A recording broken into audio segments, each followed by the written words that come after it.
Whathehadas and everybody. Welcome to another part of the study with my mom. Here we go. Explain He it. didn't stipulate that. Okay. But here you have the serpent said, God knows on the very day of your eating from that tree of the knowledge of good and bad, he said, your eyes are bound to be open, and you are bound to be like God, knowing good and bad. Now, think about that. Go down to 9, where you have, after they ate from the tree, they went hiding. It says, Jehovah God kept calling to the man, saying, where are you? Finally said, your voice I heard in the garden, but I was afraid because I was naked, and so I hid myself. At that he said, that's God. He said, who told you that you were naked? From the tree from which I commanded you not to eat, have you eaten? And the man wanted to say, the woman who you gave to me, she gave me fruit from the tree, and so I ate. But here, anyway, at 11, he says, who told you that you were naked? Who told him he's naked? Because you thinking that they ate from the tree, then their eyes came open. Okay, ain't that what the serpent said? And it came open. That's what they're thinking. But the main thing was, it was disobedient, whether their eyes came open to see that they, whether their eyes came open knowing good and bad. Okay. But the thing was, you forget the issue, Kenny. What you're trying to present is the principle or the issue. You thinking about the issue of the sovereignty and respect and obedience. You think about the obedience. So it was nakedness bad. If they were naked, wasn't bad. Now you trying to go into something else. But that's in the scripture that said they covered themselves because they were naked. Yeah, because all of a sudden they had this new insight. Their eyes came open. But so what were they before? If their eyes were open. That let Jehovah know that they had ate from that tree. Okay. That they had ate from that tree. That's another indication to let him know that they had ate from this tree. So who told you that? So he had foresight that they were probably going to mess up. Well, yeah, he could do. So you said he gave like a I don't know if you call it foreordained or foregleam. Can't think of the word, but it was kind of like set up, like you're saying. If in case they did do it, he would have an indicator that they did. Yeah, he'd know.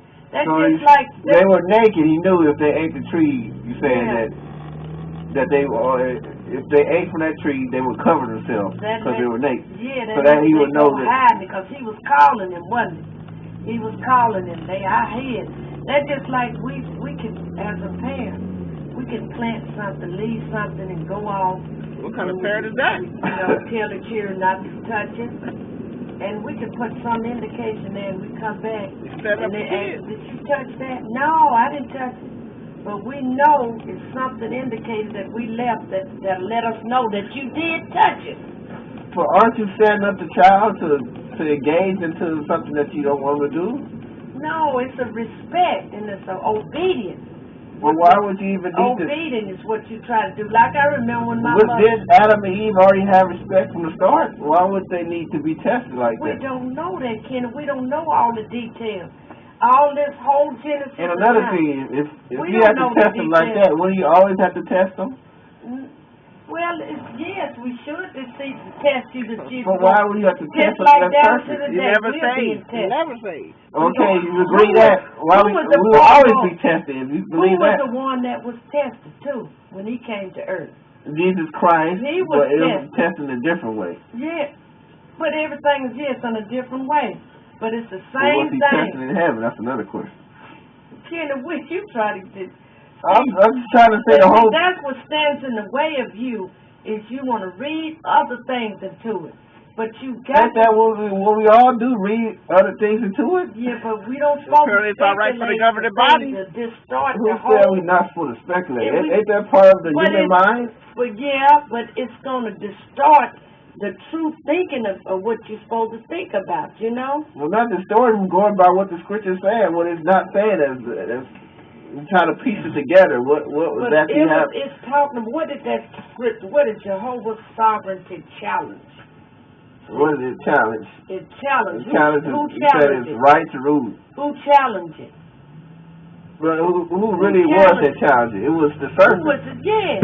So this is what this. But whole if the serpent was, let's take that party out of there. With Adam and Eve, she would have ate from that tree? You think she would have ate from that tree if the serpent wasn't there?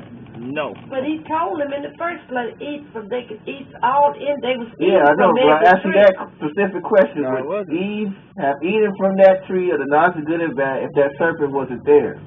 I don't know that.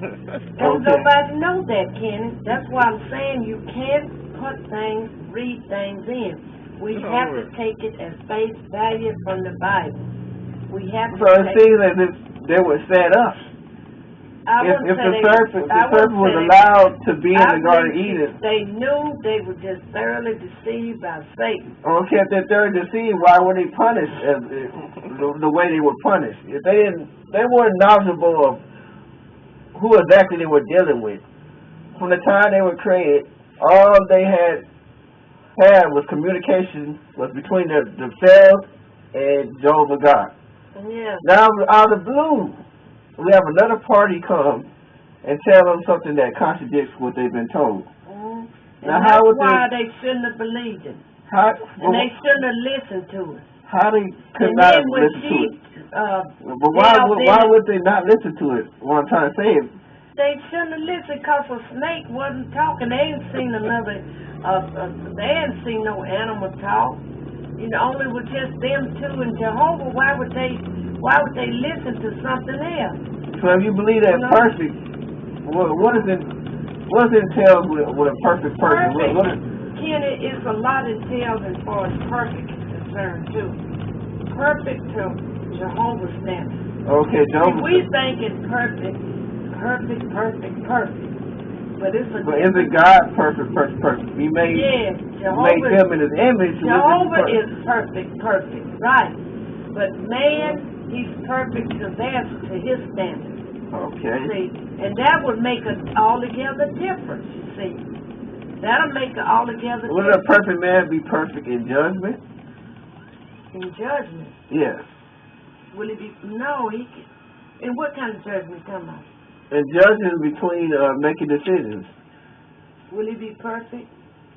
It'll be perfect towards Jehovah's standards, for the standard of whatever set, you know, depending on the situation, it'll be perfect for as that standard is concerned, you know.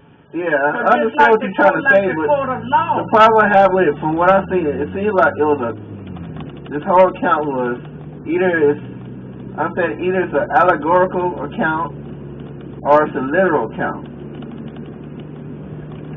I don't think it could be a literal account. If we have all these problems, I'm trying to express to you that some of the questions that's not adding up with what happened here, it will have to be an allegorical account, something that's a symbolic account.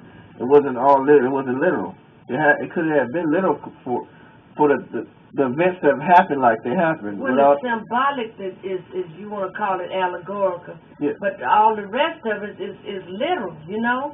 It's literal to the sense of Jehovah's. What all the rest would you mean is literal? Of the account, you know, of the account.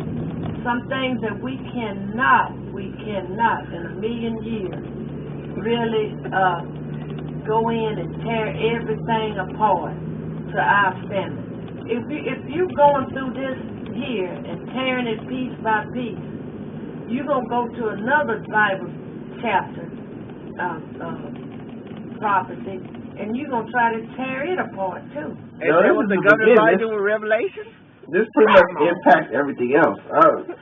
If you read a book, like a story, wouldn't you try to get the foundation of the story right before you even consider the rest of the part? If you try to, like with a story or a movie, you have a beginning where they pretty much give out the plot of exactly what's going to happen. But you first introduce to the characters.